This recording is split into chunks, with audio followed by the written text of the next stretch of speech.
कामगारांच्या देशव्यापी बंदला संमिश्र प्रतिसाद मिळाला। काही राज्यात जाळपोळीच्या घटना घडल्या खऱ्या, मात्र देशाची आर्थिक राजधानी असलेली मुंबई मात्र सुरूच होती। बँका वगळता मुंबईतील सार्वजनिक वाहतूक व्यवस्था आणि सर्व व्यवहार सुरळीत सुरू होते। औद्योगिक बंद असल्यामुळे तिथल्या व्यवहारावर परिणाम दिसून आला।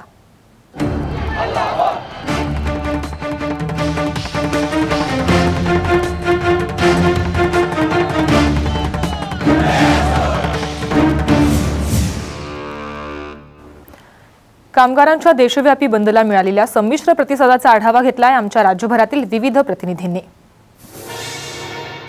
कामगार संघटनांनी पुकारलेल्या देशव्यापी संपामुळे पुणेकरांच्या दैनंदिनीवर फार काही विशेष परिणाम झाला नाही।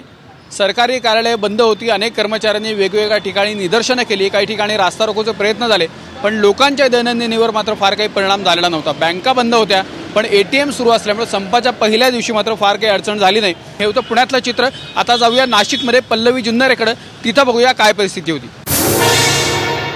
आपल्या विविध मागण्यांसाठी आज नाशिक शहरातील जिल्हाधिकारी कार्यालयावर कामगारांनी भव्य मोर्चा काढला होता। या मोर्चात 25,000पेक्षा जास्त कामगार सहभागी झाले होते। आपल्या मागण्या लवकरात लवकर शासनाने मान्य कराव्या अशी मागणी यावेळी कामगारांनी केली। तर दुसरीकडे या संपाचा फटका प्रामुख्याने जाणवला तो बँकिंग आणि औद्योगिक क्षेत्राला। ही होती नाशिक शहराची परिस्थिती। औरंगाबादमधली परिस्थिती जाणून घेऊया आमचे प्रतिनिधी मिलिंद वानखेडे यांच्याकडून। कामगार संघटनांनी पुकारलेल्या बंदला औरंगाबाद शहरात संमिश्र असा प्रतिसाद मिळतोय। आपण बघू शकतोय चिकलठाण्याचा हा परिसर, या ठिकाणी कामगारांची मोठ्या प्रमाणावर वर्दळ असते, मात्र आज या ठिकाणी तुरळक वाहनं दिसून येत आहेत। बँक सेवा वगळता सार्वजनिक व्यवहारावर बंदचा फारसा परिणाम झालेला दिसत नाही। वाळूज रेल्वे स्टेशन, शेंद्रा, सिडको या MIDCमध्ये तुरळक अशी गर्दी दिसून येते। कारखान्यांमधले 1 लाख कामगार संपात सहभागी झाल्याचा दावा कामगार संघटनांनी केला आहे। वाहतुकीवर कुठलाही परिणाम झाल्याचं दिसत नाही।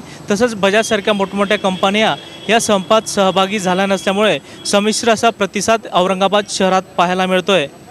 नागपूरची काय स्थिती आहे आमचे प्रतिनिधी संजय डाफ यांच्याकडून जाणून घेणार आहोत। आजच्या देशव्यापी संपात नागपुरातील जवळपास 80,000 कर्मचारी सहभागी झाले आहेत। याच्यामध्ये शासकीय, निमशासकीय आणि खाजगी संस्थांमधील कर्मचाऱ्यांचा समावेश आहे। आपण पाहू शकतो हे सगळे कर्मचारी जे आहेत ते एकत्र झाले आहेत इथे आणि एकूणच आपल्या मागण्यांसाठी आंदोलन करत आहेत। शहरातील ज्या अत्यावश्यक सेवा आहेत त्या मात्र सुरळीत आहे, बँका मात्र बंद आहेत। त्याच्यामुळे लाखो रुपयाचे, कोट्यावधी रुपयाचे एकूण व्यवहार ठप्प झाले। त्याचा फटका सर्वसामान्यांना बसला आहे आणि या संपामुळे एकूणच कोट्यावधी रुपयाचं नुकसान नागपूर शहरात झालेलं आहे। कोल्हापूर शहराची काय स्थिती आहे आपण जाणून घेऊयात आमचे प्रतिनिधी तानाजी जाधवन यांच्याकडून। कोल्हापूरमध्ये देखील संपाचा थोडाफार परिणाम झालेला दिसून येतो। शासकीय पातळीवरती हा परिणाम आहे, कारण शासकीय कामकाज जे असतं ते या ठिकाणी ठप्प झालेलं आहे, त्यामुळे नागरिकांवरती थोडाफार परिणाम झालेला जाणवतो आहे। दुसरी गोष्ट, बँकिंग व्यवस्थेवरती अवलंबून असणाऱ्या सर्व नागरिकांना थोडासा परिणाम याचा जाणवतो आहे। दुसऱ्या बाजूला शाळा, महाविद्यालये हे देखील सुरू आहेत, त्यामुळं अशा कुठल्याही पद्धतीचा परिणाम जनजीवनावरती होत नाही आहे। कॅमेरामॅन सचिन सावंतसह तानाजी जाधवर, साम TV, कोल्हापूर। केंद्र सरकारच्या कामगार विरोधी धोरणाचा निषेध करण्यासाठी देशभरातल्या सुमारे 35 डाव्या आणि उजव्या कामगार संघटनांनी भारत बंदची हाक दिली। या बंदचा विशेष परिणाम मुंबईत पाहायला मिळाला नाही, कारण मुंबईतील मोठे कामगार नेते शरद राव यांनी बंदमधून माघार घेतली। शरद राव यांच्या अध्यक्षतेखाली BEST कर्मचारी संघटना काम करते, तसंच त्यांच्या अध्यक्षतेखाली काम करणाऱ्या रिक्षा आणि टॅक्सी युनियननं सुद्धा संपात सहभागी होण्याचा निर्णय घेतला नाही। तसंच AL कॉड्रोस हे टॅक्सी युनियनचे अध्यक्ष आहेत, त्यांनी सुद्धा बंदमधून माघार घेतली। त्यामुळे मुंबईमध्ये BEST, रिक्षा, टॅक्सी सुरळीत सुरू होत्या। रेल्वे कर्मचाऱ्यांनी संपाला फक्त नैतिक पाठिंबा दिला होता, त्यामुळे मुंबईची लाईफलाईन म्हणून ओळखली जाणारी रेल्वे सेवा सुद्धा सुरळीत सुरू होती। मुंबईतील इतर सर्व व्यवहार, दुकानं उघडी होती। मुंबईतील शाळा, कॉलेजेस सुद्धा सुरळीत सुरू होते। ही झाली मुंबईतल्या बंदबद्दलची माहिती। आता ठाण्यामध्ये बंदची काय परिस्थिती आहे ते जाणून घेऊया आपले प्रतिनिधी विकास काटे यांच्याकडून।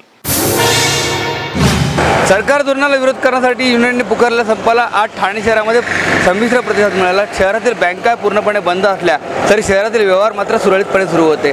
शहरातील खास करून ज्या परिवहन सेवा, बस सेवा, त्याप्रमाणे खाजगी बसेस आणि रिक्षा पूर्व सुरू होत्या। शहरातील मुख्य रस्ते असणारे गोखले रस्ता, बाजारपेठ, स्टेशन रोड हे नेहमीप्रमाणे खुले, त्यामुळे नक्कीच या संपाचा फटका ठाणेकरांना बसला नाही। ठाणे शहरातील हा बंद संमिश्र होता, त्यामुळे आज ठाणे शहरातील व्यवहार सुरळीतपणे सुरू होते। वाढती महागाई कामगार विरोधी धोरण या विरोधात पुकारण्यात आलेल्या 2 दिवसाच्या बंदला रत्नागिरीत उत्स्फूर्त प्रतिसाद लाभला। अत्यावश्यक सेवा वगळता रत्नागिरी जिल्ह्यातील शासकीय त्याचप्रमाणे निमशासकीय कर्मचाऱ्यांनी या बंदत 100% सहभाग नोंदवला।